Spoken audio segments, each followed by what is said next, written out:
Shruti Sharma? Yes. Yes, please take a seat. So, Shruti, tell the panel about yourself, your academic qualifications, your work experience, if any, and your main hobbies, very briefly. Okay, sir. So my name is Shruti Sharma. I have been a student of history. I was born in Bijnor, educated in New Delhi. I completed my graduation from St. Stephen's College, and currently I've just started my post-graduation in sociology from Delhi School of Economics. And I am constantly like to learn new things and explore new cultures through language, food, books, and cinema. And I'd like to see myself as an optimist. So, Shruti, you are a graduate, and you have done MA also in sociology. I've Delhi just School of started my Economics. MA. Sorry? I've just started my MA. You have started. Oh, you have started this. Delhi School. So, with the Stephens, in your background, and with the Delhi School of Economics, both are so internationally known institutions. I do not know what you had in mind initially, but why civil services? So there are a number of reasons why I want to pursue this profession. Firstly of all, sir, I believe that I have had a certain privileged background, and therefore I always wanted to do something in which I could give back to society in some way and bring about some sort of change in people around me and give other people an opportunity to have the sort of privileges that I have had, sir. Secondly, I believe, sir, that on a personal level, I believe the diversity and the scope that these services provide can be an avenue for great personal growth and an avenue for learning a lot, which it would provide me, sir. Okay. So, Shruti, you are from Delhi. Now, how the safety of women, the perception about safety of women, has changed over the last, say, about 10 years, ever since Nirbhaya happened? Yes, sir. So the Nirbhaya incident was a turning point in terms of the global discussion that happened around Delhi regarding women's safety. So, in a sense, it was a turning point, and a very bad incident set the precedent for a lot of good steps that were taken post that time period. So, a number of steps have been taken since that time period by the union government and the Delhi government in that regard, ranging from the Nirbhaya Fund to certain steps by the Delhi government to increase CCTV coverage and reduce dark spaces, to also increasing scope for better mobility for women, be it in the space of women marshals in the buses at that point. So I think a certain progress has taken since that time period. Shruti, have you heard of matter going on, Hindu minority status? Yes, sir. So I just recently What is read the in the issue, news. if you can just throw some light? So, in the limited knowledge that I have currently, sir, about the topic, it is about the authority of the state versus the center in deciding the status of minorities with respect to religion. So there have been certain cases, as far as I recall, sir, such as the TMA Pi case, which talked about whether the minority status can be decided on a state level in terms of religious minorities, or it can only be decided in terms of the central government. So I think that is the issue. No, but this is primarily related to Hindus being given minority status in those states where they are in minority. Presently, even if suppose in the case of, say, Punjab or JNK, right, Yes. where Hindus are in minority, but the actual minority status is given to those who are in majority. So a PIL is in Supreme Court. Yes, sir. The center has asked Supreme Court to consider this, that we would like to give minority status to Hindus in those states which I have mentioned. Now, since I have already given you an idea, what are your views about it?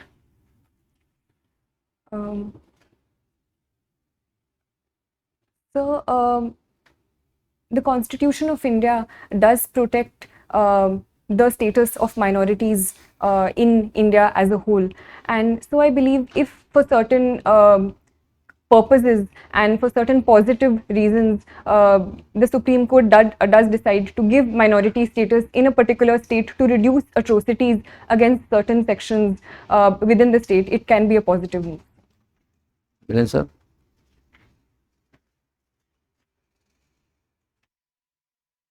Question, I'll take it on. You see, the Supreme Court does it. Supreme Court in no way is in a position to stop atrocities. It will only adjudicate a matter in view of the constitutional scheme. What does the Constitution provide? So, how do you think it would stop atrocities on minorities, religious minorities at that?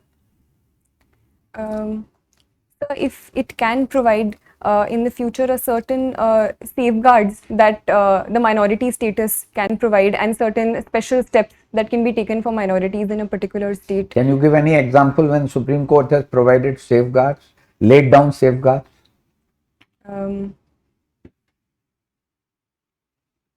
You heard of Vishakha's case? Yes. Okay.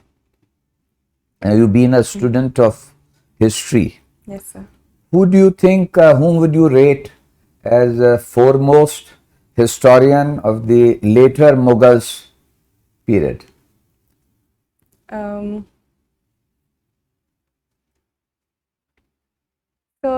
Who are later Mughals?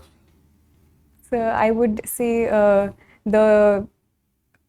period after the so-called fall of the Mughals or the decline of the Mughals, so post Aurangzeb, so would possibly be regarded So you as the think later Mughals. Beyond Aurangzeb are the later Mughals? Yes, sir. So which are not considered so high and mighty in the course of their achievements. Okay. Recently, there has been a talk. Certain people feel that there is a need to review and rewrite India's history. What is your take on that? So I personally believe that the writing and rewriting of history has been a continuous part and parcel of history since time and forever. And I believe rewriting of history is always a positive step. But at the same time, I believe this rewriting should be based on certain facts that history recognizes and the range of sources that history as a discipline recognizes. So if the rewriting is done in that regard, it can only lead to more positive debate and discussion in the long term. What do you understand by Warsaw Pact? So the Warsaw Pact was a pact signed in 1955 in the context of the Cold War, led by the Soviet Union. It was a security pact formed in the context of the formation of the NATO and an opposition to the NATO, sir. I have another question from history, on history. Yes. What was standstill agreement? Sir, I can't recollect at this point. Okay. In your resume, I found that you took part in parliamentary debates. Now, how are the at school or college level debates different than parliamentary debates? Sir, in college there are a number of formats of debate we participated in, ranging from parliamentary debate to conventional debating to turncoat style of debating, and there were a lot of variations there. The structure of the debate is a 3-on-3 format. So while certain positions were the same, such as opposition, leader of opposition, there was a whip speech as well. But I believe the parliamentary debates at school were on a particular topic. They were more structured and within a certain time limit, sir.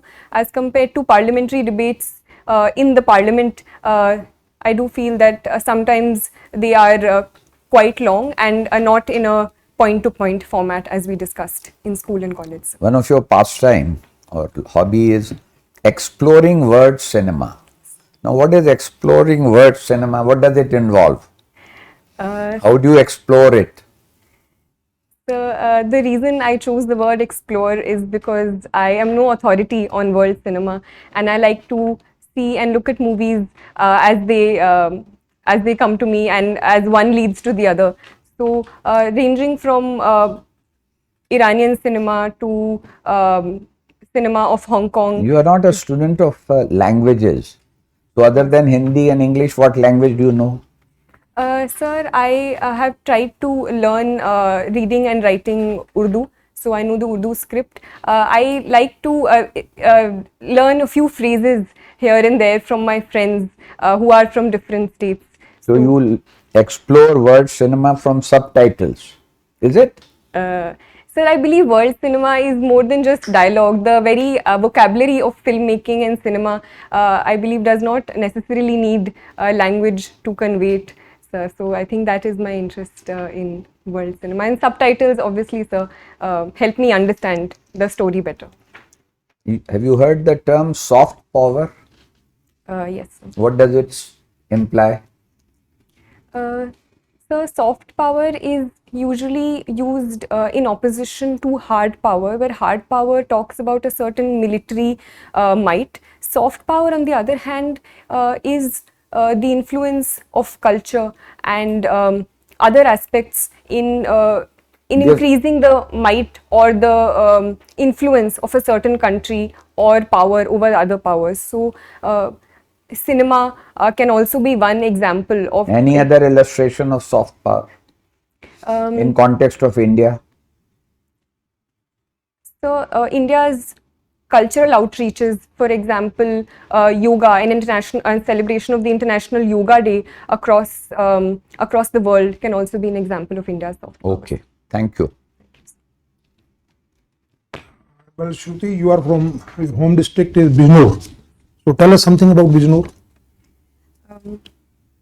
Sir, Bijnor is a district located in western UP, sir. The river Ganga flows through it. So it is a very fertile state.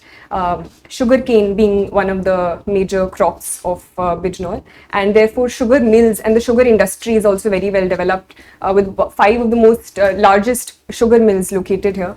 In terms of historical importance, the place Vidurkoti is associated with Bijnor. There are a number of prominent personalities from Bijnor, ranging from Vishal Bharadwaj in cinema to poets like Dushyant Kumar, to historical figures like Abul Fazl associated with Akbar sir. So it is truly a very rich. What product has been assigned to Bijnor district as a part of ODOP scheme of government of UP? Sir, woodwork and wooden craft, especially associated with Nagina, is assigned to Bijnor. Okay. So what is this Amrit Mahotsav? We keep hearing about Amrit Mahotsav. What is this Amrit Mahotsav? Now the whole country is celebrating Amrit Mahotsav. Sir, the government of India is celebrating 75 years of India's independence through Azadi Ka Amrit Mahotsav, where we are celebrating the Indian culture through performing arts, through our handloom, through celebrating our history. So various steps have been taken under this, ranging from establishing tribal museums to organizing certain cultural events to organizing quizzes related to India's culture on online platforms as well. Okay. So basically we are celebrating 75th year of India's independence. So even after now 75 years of independence and so much of progress on various fronts, still we have a good number of people who are having severe problem of poverty. As per recent data of Niti Aayog and even the international poverty check, we have, I think the number of course varies around 7% to 12% from different sources. What could be the reason why we have not been able to tackle this problem?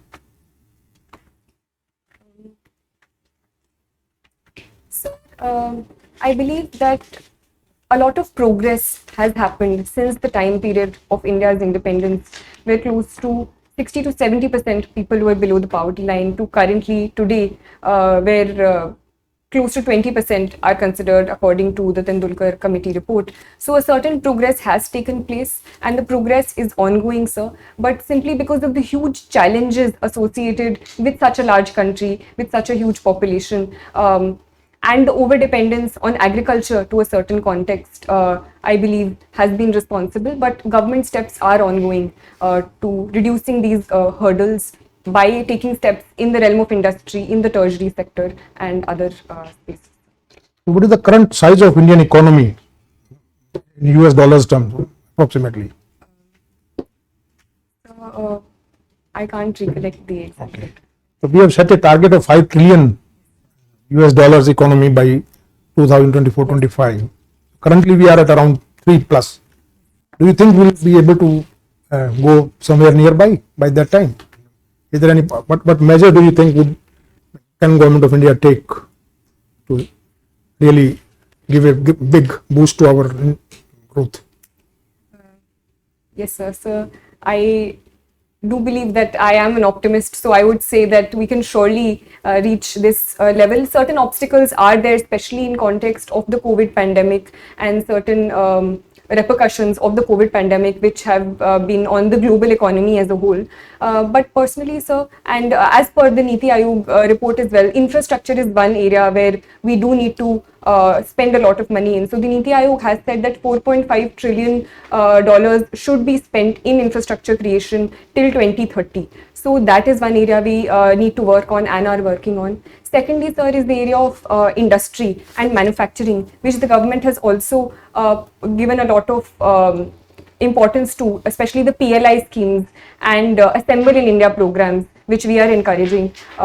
MSME is also one sector in the manufacturing sector. Through various Mudra schemes we are pushing forward. Thirdly, sir, is agriculture, because more than 50% of our population is dependent on agriculture, and unless and until we tap on that front and diversify and add more value added products to agriculture, that can't be done. So in that context, giving importance to food processing industry is important, and bridging the gap between the farmer and the market through technology is also one step. So what is the scheme for basically promoting this food processing industry launched by the Government of India? So there is this scheme, I can't recollect the name, but it PM-KSY. Pradhan Mantri Kisan Sampada Yojana. So in your opinion, which is the very significant public policy initiative in the last couple of years by Government of India, which has done really, in your opinion, has done really well? Sir, I think in the light of the COVID pandemic, the PM Ayushman Bharat Yojana has been very instrumental in expanding the public health infrastructure across the country and providing affordable healthcare to most sections of the population. So in your hobbies, you have mentioned practicing yoga. So you do it every day, or? Sir, I try to. Okay. So recently one very important development has taken place with respect to traditional medicine. Are you aware? Last 1 week only, and quite something to do with WHO, the traditional medicines. I'm sorry, sir. Because we are establishing the first WHO center on traditional medicine. It has been approved. Okay. So now, as civil servant, what do you think that you will be, with your knowledge, with your experience, with your education, how do you think you will be fitting into that view of civil servant?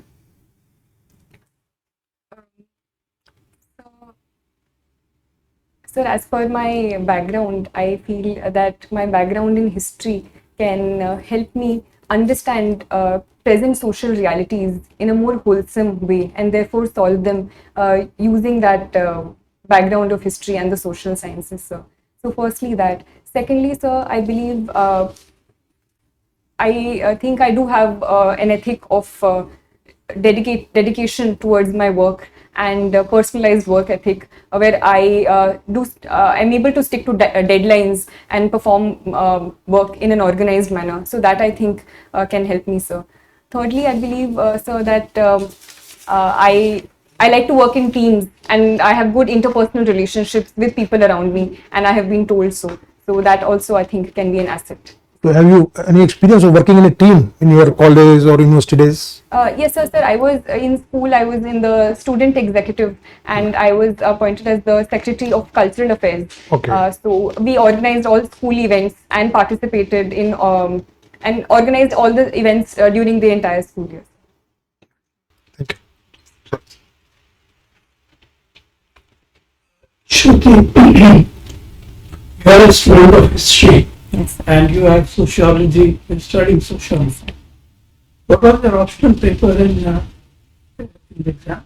So it was history, sir. It was history. Yes, sir. Okay. What stand has India taken on the Ukraine war? So Ukraine, sir, India has taken multiple stand on the Ukraine war.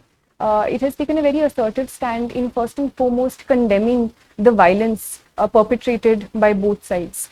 So, and it says that it is bound by the UN Charter and stands for UN Charter and territorial integrity and sovereignty of any nation.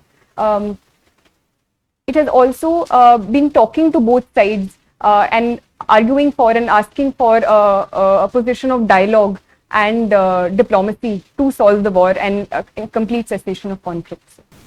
What is India's voting record in the UN Security Council and General Assembly? Sir, I'm sorry, sir. In the context of the Ukraine war, On Ukraine. so India has abstained from any resolutions by either of the two sides condemning the other. Sir. Is abstaining meaningful, or does it mean that doesn't mean anything? Sir, in the context of India, I think it is a meaningful stand, and it helps India maintain its strategic autonomy on the issue and upholding its national interest in both cases, at the same time providing itself an avenue for talking to both sides simultaneously and not antagonizing any of them. Do you think India's relations with Russia, those relations with Russia are also a factor in this decision? Abstaining? Sir, I believe that India has categorically condemned the violence that is happening. So that is a constant thing which has led to this decision. But at the same time, it has also abstained in the context of making sure that it does not antagonize both sides and at the same time maintains its strategic interests. So. Why is the US so keen to expand NATO to include Ukraine? Why?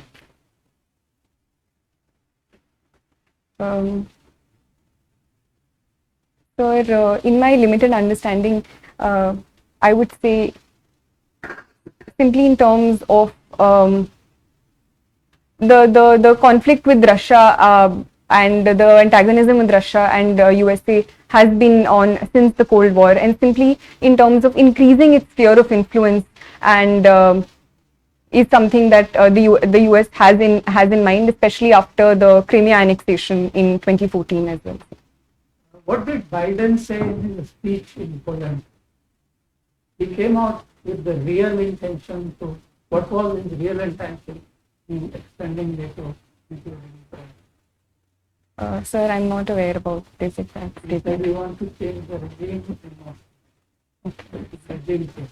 Okay. And Russia is the real time. Okay, second question. You must have read about the partition of India. Yes, sir. In your view, who was responsible for partition of India? Because different people are saying different things. Some are saying Jinnah was responsible. Some of our own stalwarts are saying Nehru and Patel were responsible. In your view, who was responsible? So, So the unique thing about history is that we never get very direct answers in any case. So there is always a conflict of interest. And I personally believe it was a sum of many things together which led to the partition. And it was especially the political developments which happened in 1946 and 1947 due to the political violence and the violence which happened in Bengal and Punjab during that time, starting from the direct action day, as well as the role of certain politicians such as Jinnah, and the political mobilization that happened after that, which ultimately led to the partition, along with the role of the British governments. Who was the person or the party responsible for demanding the partition of India? Sir, it was the Muslim League led by Jinnah. Masters in sociology. Okay. So tell me, is an individual shaped by society?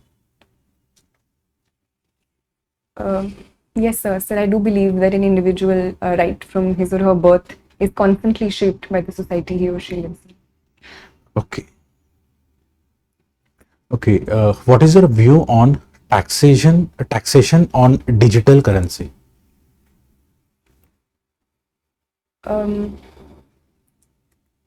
So this was a step that was taken in the context of the current budget, and where cryptocurrencies have come under taxation, sir.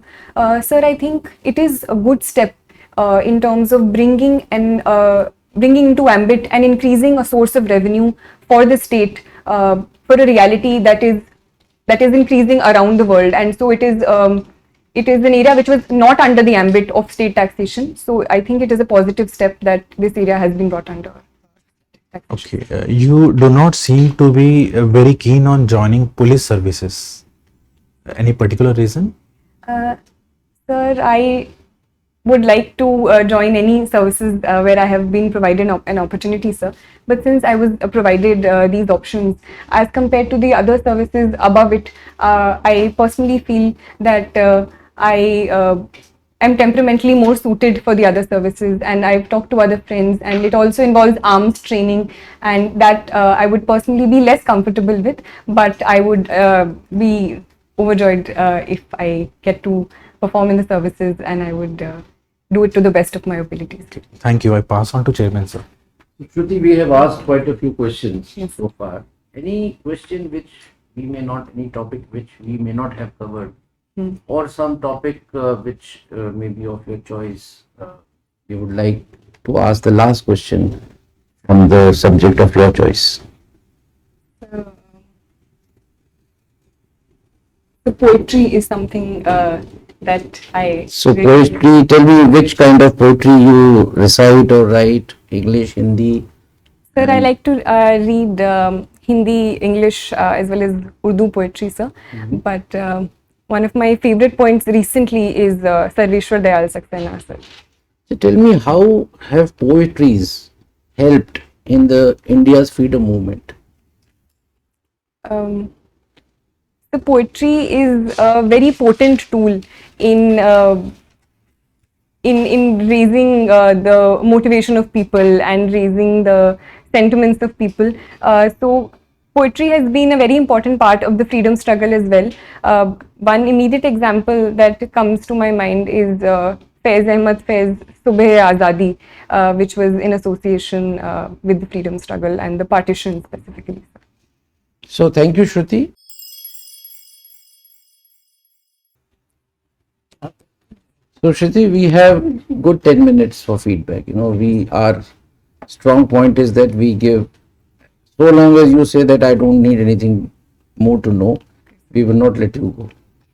Okay, so give your own assessment about how your performance. Sir, I think my performance was okay, sir. There were a few questions that I feel that I could have answered better. So there was a certain question about Ukraine and Russia, where I felt I was repeating myself, so that I. But we didn't feel it. Okay. What else? So there were a few things I couldn't recollect, like the standstill agreement and things that I think I should have answered, like the Biden speech, as well as a factual question asked by Sir. So there were certain things which I should have known about the yoga and Okay. WHO, which I couldn't recollect at that. Right. So Shruti, the panel's assessment is, one or two questions not answering, not knowing the facts, really doesn't matter. Right? Basically, a test of personality rather than your knowledge at this point in time. Now you were excellent. Your performance was very good, and I would say flawless. But it's always good to identify a few loopholes. Some of them you have identified yourself. So not referring to the answers that you could not give, especially knowledge related, but I will certainly point out your little weakness on the current affairs. Yes. You had not read the newspaper of yesterday, today, and that is why you did not know much about the Hindu minority status matter. Otherwise, you would have, just like other answers, you would have very fluently, you would have answered this. Yes. Number two, we were slightly amazed that when the esteemed member asked you about the how much $1 trillion economy Yes, India sir. is, you were just blank. And when he again asked another related question, then you were, you were so fluent and thorough in all the matters, So what made you just keep quiet on that question? Sir, I'm not very good with the facts, and so No. I think I need to brush up on. No, that's okay. So my advice to you is generally the facts are not asked, right? However, certain macro indicators you're supposed to know. अब कल आपसे कोई पूछे GDP का क्या, sir वो fact है ये, तो फिर ऐसे तो everything is a fact.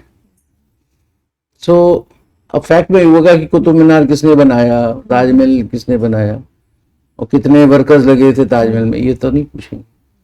But these are broad indicators, inflation, GDP, how economy has gone down up to what was the negative GDP that we registered during the COVID and all. These are things which you are supposed to know. So my advice to you is, when on such a question you were asked and you did not know exact the number, don't keep quiet. Sir, I am not able to, as you had said in many other questions, I am not able to recall. But you knew about $5 trillion economy. You knew. Yes.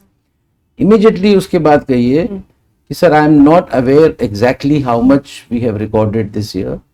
However, I am very much aware of the fact that India is aiming to become a $5 trillion economy. Initially, it was to be accomplished by the year 2024-25, and that's all. Then he can ask you. In fact, the basic idea about asking the question was not to test your knowledge as to how much is the. Yes. It was basically to know, because if you are not able to answer the first question, he need not go into the details. Yeah. So, no point in embarrassing the candidate by asking a question again and again जिसके बारे में आपने पहले ही surrender कर दिया. So have you understood? Yes, sir. If you know a little bit about it, you can always say, sir, I'm sorry, exact, I do not know. Then he may say, just guess. Now, that also would not be done. But even you cannot say somebody, I was told in the mock interview that you will not ask such a question. You can't. इसका जवाब तो देना ही है. कई बार hazards भी आ जाते हैं. जी sir. But there are certain norms, rules, but there are certain hazards, which are away from the norms and rules that you have to be prepared for. Thirdly, your first question about giving back to the world. You mentioned 2 points. Yes. Giving back what I have accomplished, the privilege. Now, what privilege? You are just 24 years old. अभी तुम्हें दुनिया ने दिया क्या है? right? You can say when you are at the fag end of your career, maybe people like us who have retired, we are giving back to Chahal Academy, our experiences. So at this point in time, this answer is not apt. But second thing that you mentioned about diversity, you expand that a bit more, right? So public services, the basic difference between whether you are an academician, whether you are a corporate in corporate sector, when you have to choose the civil services, the first thing is that you are joining a public service. You're keen on public service. That is the uniquest part about civil services. तो public services में कई बार ये भी पूछते थे, public service करनी थी तो you should have become a leader, political, you should have join politics. Somebody can ask you. So you can, find an apt reply to that, but वो पूछेगा नहीं ज़्यादा. So these are the 2-3 things which otherwise in terms of communication, in terms of your body language, in terms of your confidence, in terms of your fluency and the use of words, Shruti, I must say that you selected such rightmost words, to explain your point. That's your strength. So we have assessed you as 70%, which ours is the highest. So you have begun with a good note in the morning. And any questions if you have? Yes, sir. I wanted to ask one thing also, which sir asked about the IPS. So, do you think I can give that answer, or is it Get the right appropriate? answer. Yes. Please. I share everything which the chairman has said. I myself am particularly pleased that you have given the foreign service as the second choice. You are the first candidate who has not given it as a third choice. Yes, sir. And but if you have given it as your second choice, Yes, sir. then for issues like Ukraine, you need to go a little deep into that. Okay, sir. Okay. So that is what I would like to say. Selection of words was mentioned, and that is a skill, and one of the essential skills required for a diplomat. Yes, sir. So don't change. My own advice is don't change your option. I'm joking. Okay. To you. So, so once I wanted to ask, sir, what would be a good answer to the question where you asked about is Russia one of the concerns why we have abstained? Russia is the concern, which is the main concern, Yes, sir. because the US has been putting pressure on us Yes. to vote with them. We have resisted that pressure. Why? Because of Russia, because of our dependence on Russians arms imports, which are very important for us. So, as you said, national interest is the most important thing. So, our national interest is to stay neutral in this. But should we, in any case, I think it is an unjust war inflicted by the West on Russia. Yes. You don't have to say so many words, but most of us in Delhi, the foreign service community, they see it in these terms. So it is all, you are also on the right side of history. Though your Western media will tell you that you are, why is India not voting for us, this and that. But if you ask this question, then you say because of our national interest, because we import arms. And at this point with China on our border, one side, the arms, we need spare arms. Okay, sir. Yes. Anything else, Shruti? So, sir, you were saying something. Shruti, I was telling that the question about the why IAS, why not IFS. Normally, it is not asked. This is again in that hazard category. And if it is asked, and the reason why it is not asked, that the interview board doesn't want to give any particular importance to any service. That's one. Number two, the perception of the candidate should not be like this, that this service is superior, this service is not so superior. You haven't got into any service. You can get anything, so why should you get disturbed about it? in case somebody asks, like it was asked today, the best thing would not to compare the services, which you did not, and take it on yourself.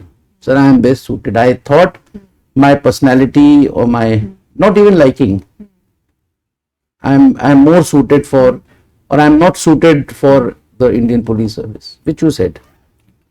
Without criticizing, sir, a lot of foreign, this is a lot of traveling, I want to be in India, this, that. Or my father said this, mother said this, no. Just take it on your own. You are more, I think, suitable for this particular service. So I thought that I'll do justice with that service if I get it. It was the word temperamentally, which is a fact. It's not like me.